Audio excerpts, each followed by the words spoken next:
Hello and welcome everyone to our episode today with Mitch Henderson. He's doing a PhD in sports science at the moment and also working for Rugby Australia. Thanks for coming on, Mitch. No problems, Nicole. How are you going, mate? Yeah, good, thank you. Look, as always, we, as much as I'd love to talk about ourselves and what we're trying to do, which we've just done off air, but we always like to start off with our guests. So can you tell us a bit more about your background? Yep, sure. So I've grown up on the south coast of New South Wales. Went to the local public school here and moved up to Sydney in 2013 to study sport and exercise science at UTS, the University of Technology, Sydney.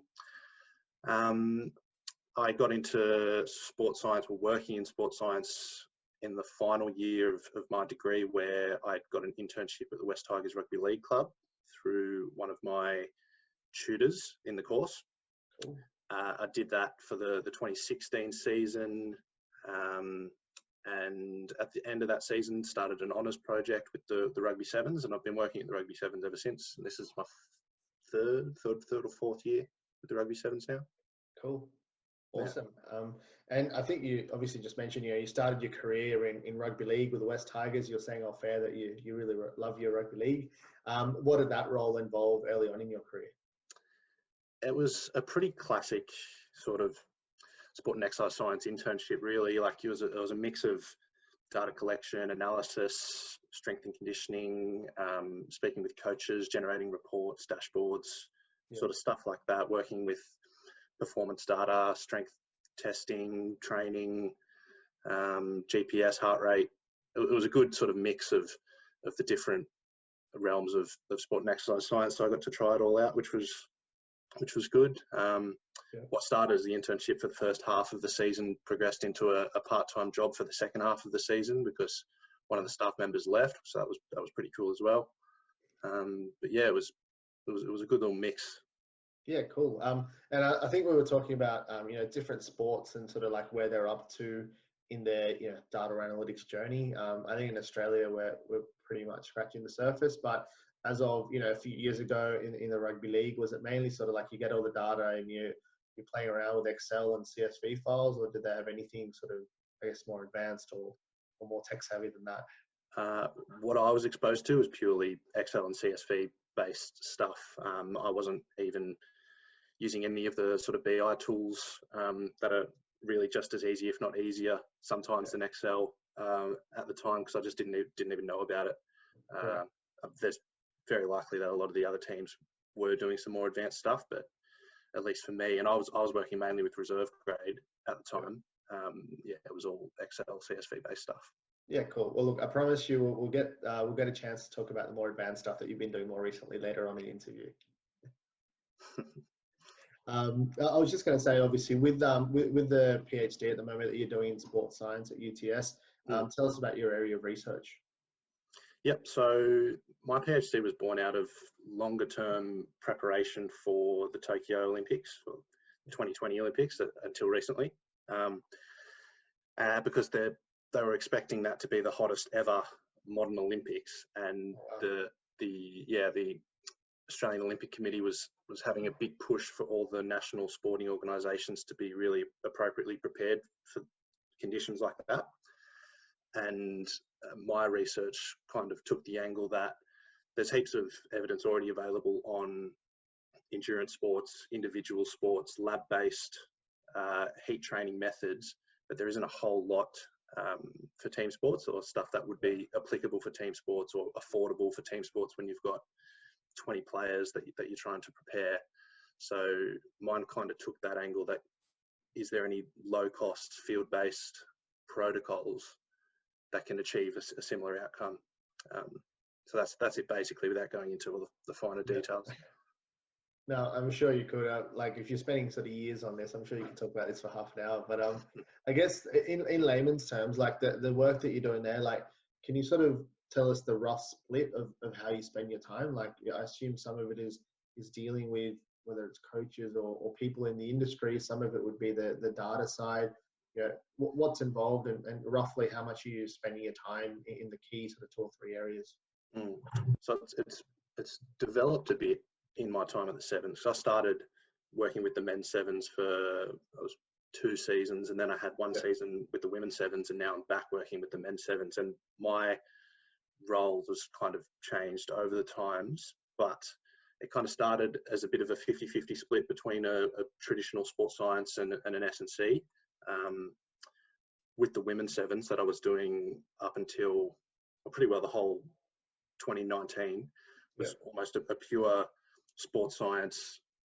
I wouldn't say data science, because I wouldn't consider my skill set at the level of a data science, but a sports science with a major focus in managing data for the last season. But just as of February, I've come back to the men's seven side, and I've been doing a lot more coaching in the gym, on the field stuff, as well as still maintaining a bit of the data work that I was doing in the past, which I enjoyed. So it's good to get back to doing a bit of both.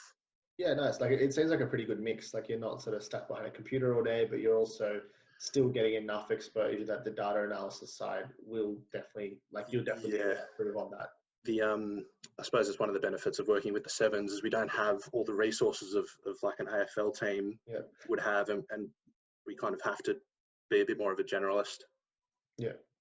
No, awesome. And the research and the work that you're doing at the moment with the PhD and the work with the sevens, do you think that would be applicable to other sports? And what are the couple of sports that come to mind straight away? Definitely applicable for any team sport, like sort of field-based team sport that sometimes has to perform in really hot and humid conditions. So the ones that immediately come to mind would be cricket, rugby league, rugby union, AFL, soccer, hockey. Yeah, they're sort of the big ones that I'm think of. When you said cricket, this is a ridiculous example to bring up, but I play park cricket on the weekends, and we played cricket on the Saturday where it was like 45 degrees a couple of months ago. Definitely could have used a bit of assistance that day, and I was hungover as well, so that didn't help. Doesn't help either. Yeah, I mean, some nations, like I would imagine the subcontinent nations, are probably pretty well prepared for that year round, because that's just what they live in. But places like England, particularly, I'm sure there's a lot more space for them to improve. Yeah, no, definitely. And your role with Rugby Australia, can you tell us a bit about the work that you're doing over there? Yeah, again, it's a bit of a mixed at the moment. Just the men's sevens, coaching we've got 20 athletes at the moment. At the moment, I'm not working because of the coronavirus, but due back on the 1st of July, and we'll be in preparations for the 2021 Olympics now. So yeah, full steam ahead. Nice. Okay. And I think, I was going to get into that. There's obviously, like, the main bodies in Australia, like NRL, AFL, Rugby Australia, then all the clubs that go below that. In terms of the structure in the performance analysis and sports science space, you obviously don't need to go into too much detail, but just high level, like, what are the main roles? And because, we were just talking off air about the caps now that are potentially going to come into all the sports, but how many people you could have in your support staff and what the salary caps would be, etc. But how does it work in rugby in terms of the national level and the states, in terms of how the roles play out within the team? Yeah, so we have a national head of athletic performance who oversees at least the professional teams within Rugby Australia, being the Wallabies, all the Super Rugby teams, the men's and women's sevens, the Wallaroos, and he, I suppose, is responsible for all the performance programs within each of those. But within each of those, it's a fairly traditional high performance structure, in that we've got a high performance manager who will oversee the physios, the S&Cs, the sports science staff, any analysis staff that they might have.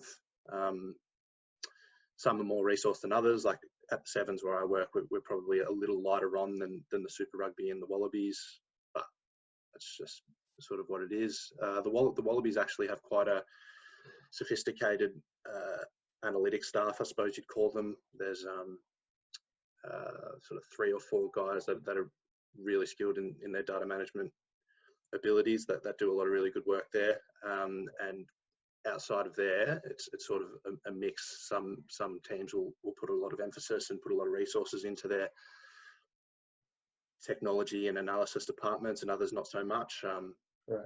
But yeah, No, awesome. Yeah, I wasn't aware that there was so many resources in that space within the Wallabies, which is really cool. Yeah, Um, there's some really good guys. It's sort of run by a guy named Kahal Garvey, and there's a sports data scientist named Andrew Novak there. right. That would be good to get on this podcast actually, because they're both infinitely smarter than I am, and yeah, we're working with national teams. So that's pretty cool. Yeah, wow, awesome. Cool. All right. And look, obviously, we've already alluded to the coronavirus has obviously had a pretty direct impact on the sporting industry in Australia and globally. Are there any areas that, in the downtime that you've had that you've managed to upskill in? Yeah, I've I'm working through a Coursera course at the moment on statistics as it's applied to science by a guy named Daniel Larkins, who's a Dutch associate professor, and that's really good. That's just partly for my own research and partly just so I can have a better philosophical understanding of stats. I've also, in my downtime, developed a very modest website where I can do some blog posts, which so far have both just been art tutorials and some YouTube videos, which I've put in the posts as well. So that's Right. kept me busy as well as doing my own research stuff. Yeah, nice. And I was just gonna say, like, I had a quick look at the YouTube videos, and they seem, if you're in the sports space, they'll be really relevant, really interesting to check out. Are they like the work that you're doing here with the self-learning? Is that directly applicable to the work that you would be doing within rugby, or is it a bit of a stretch in terms of what you're doing right now? No, I wouldn't consider it a stretch. Anything that I've sort of learned was I wouldn't say out of necessity, but was out of me looking for a better way to do things than I was currently doing them Yeah, nice. at work. So a big part of it was trying to find a more reproducible and automated workflow with a lot of my sports science work, I suppose you'd say. And Yeah. yeah, I've had some success in being able to do that and speaking with other people that do similar roles. So it seems to be not as common knowledge as it probably could be, and a lot of people's work could be easier if these skills were more widely known. So I thought there could be some value in putting this out there for some people. No, awesome. Okay. And we'll just talk about your YouTube channel and your GitHub. You talk about using Excel and R for sport data analysis. When did you start looking into data analysis and using these tools? And what are a couple of the main things that you've learned along the way? I started in the end of 2016 when I went to the sevens. Yeah. Well, that was sort of when it started accelerating beyond the Excel and CSV type work. I had a really good mentor at the sevens named Simon Harries, who's now working at Greater Western Sydney Giants as their rehab coordinator, and he's brilliant with this stuff. And he Cool. kind of showed me the light, so to speak, in that things can be done a so much better way if you just put a bit more sort of effort and thought into it. So it all developed from there, and yeah, it's sort of taken me till now. So that's almost 3.5 years. Yeah, 3.5 years. And I've been continuously working on it since. The main things, like I said before, the main things are probably having a reproducible and automated way to achieve an outcome, and that's been really helpful for me, both for my time management and for detecting errors and just consistency of my work. Yeah, awesome. Okay. And look, obviously it's a super competitive industry, and the opportunities that are out there in the industry may potentially be even more limited, going in the next sort of year or two. For people that are doing like a sports science undergrad, for example, people trying to crack into the industry, what advice would you have for those people, I guess, over the next year or two? It's a hard question, and Yeah. I wish I had more definitive answers. But one thing that I've always been a big believer in is that if you are laser focused on delivering quality work, that there's always going to be someone that wants you and wants to be able to benefit from your work. So yeah, more so than focusing on promoting yourself and things, which do have a place, but I've always been a big believer in that. If your work's good, then someone will want you Cool. above. And then there's all the obvious stuff like being enjoyable to be around and being really keen to work. But in terms of technical skills, just keep getting better, and yeah, there'll be people that want you. Yep.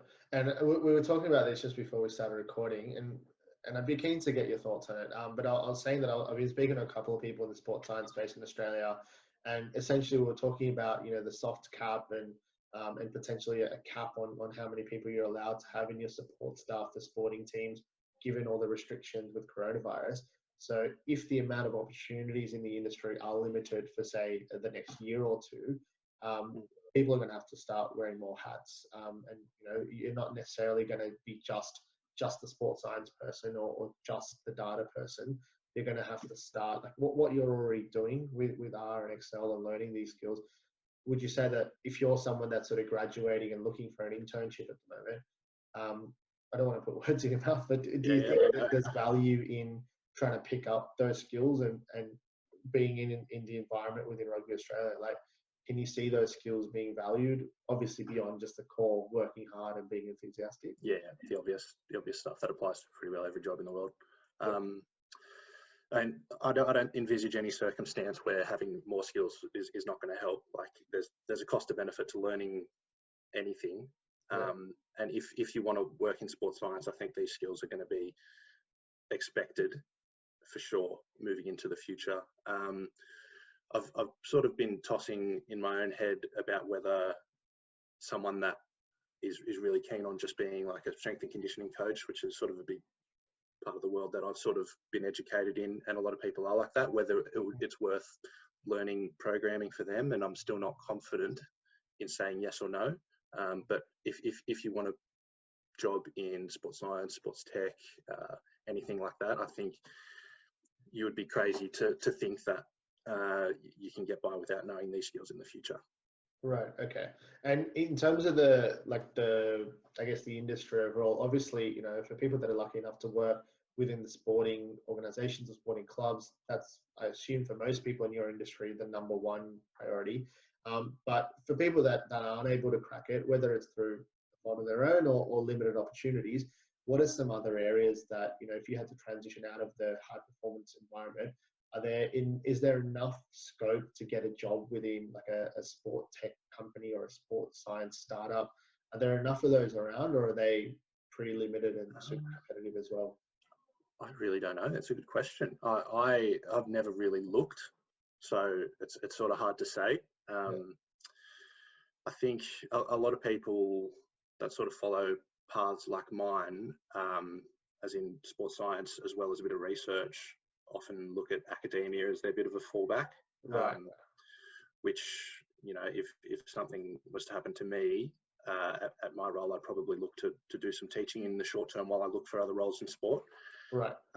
But it's an interesting thought. I'd definitely be open to sort of checking out any sports science startups or sports tech startups, because I find them interesting. But yeah, I've got very little knowledge of how prevalent they are. Yeah, and funnily enough, like I'm on the flip side, and that's why I asked the question. Like for me, obviously I've spoken to a few people that are doing their PhDs and are completely just didn't think about how that could be the obvious second option. So I guess if we're saying as an option, there's the sporting clubs and organizations, there's, the universities and potential teaching options there. And then I guess, if the economy can sort of stabilize and we can get back on track, there's quite a few Australian companies that are doing really well in that sort of sports science and sport tech space. But I think it's just a case of it's obviously not going to happen overnight. But I think in the next sort of like 3 to 5 years, if we can keep growing in that space, that can be like a legitimate sort of second or third option for a lot of people. And then if you've got those data skills, that would only help in terms of opening up those doors. I have to keep my finger on the pulse. No, awesome. Okay. And look, the last one, I love asking this question. So I guess to change it up a little bit, you've got the skills that you're learning through your PhD, you've got experience in rugby league and rugby union, you've got experience working with players firsthand, you've got and the data side as well, right? You've got a pretty broad skill set. It's almost like I'm selling you an interview at the moment, but you've got a pretty broad skill set. You've got some good experience with it in a broad range of sporting organizations and clubs. But if you had to put your skills to a task, using your skill set, and you had to help out a specific team or a specific player, Can you tell us an example of what you'd love to work on and why? Yep. This was a hard one to answer because I really didn't know where to start with this. But I'm a fan of European football. I spent a bit of time in Europe and sort of started following it while I was over there. And I was living in France for a while and really enjoyed that. So when I look at a team like Paris Saint-Germain in the French league and the Champions League and things, I know that a lot of their performance staff are really cutting edge kind of guys, always looking to innovate and improve the way that high performance sport and high performance science is delivered. I really admire what they do there, and I would really love to work in a team like that can try and change the culture of high performance science in soccer, because it's sort of known around the world amongst the sports science and high performance sport circles that there's a bit of a culture of, I don't know what you'd call it, neglect, or just that they'll dismiss a lot of cutting edge science around sports performance just because of tradition. And it'd be good to be a part of the changing of the guard, I suppose, into showing them the value of science in high performance sport. And it looks like the guys that are there are doing a really good job, but to be able to contribute to that would be pretty cool. Yeah, awesome. All right, cool. Well, look, thanks for coming on, Mitch. It was super interesting. I think we covered a few different topics there, but I think it'll be really valuable, the stuff that you had to say, especially at the end around sort of, people that are coming into the industry and the data side, which I don't know, it's sort of not spoken about as much as all the sexier stuff, actually being able to work with clubs. But it's not taught at uni, really, full stop. Well, at least when I finished in sort of 2016, it wasn't taught unless they've added it more recently. It's sort of all been through my own work or my own research that I've been able to get to the point where I'm at. So yeah, awesome. Well, hopefully it'll be able to help out people coming through and them taking the initiative as well. We'll have links up to your LinkedIn, your Twitter, and your blog page for people to check out, so they'll get in touch directly. But look, really appreciate you coming on. Thanks for the chat. No problem, mate. Thanks for having me on. Hope you enjoyed this episode. If you'd like to check out more of our content, go to sporttechdaily.com or follow us on social media across Twitter, LinkedIn, Facebook, or Instagram.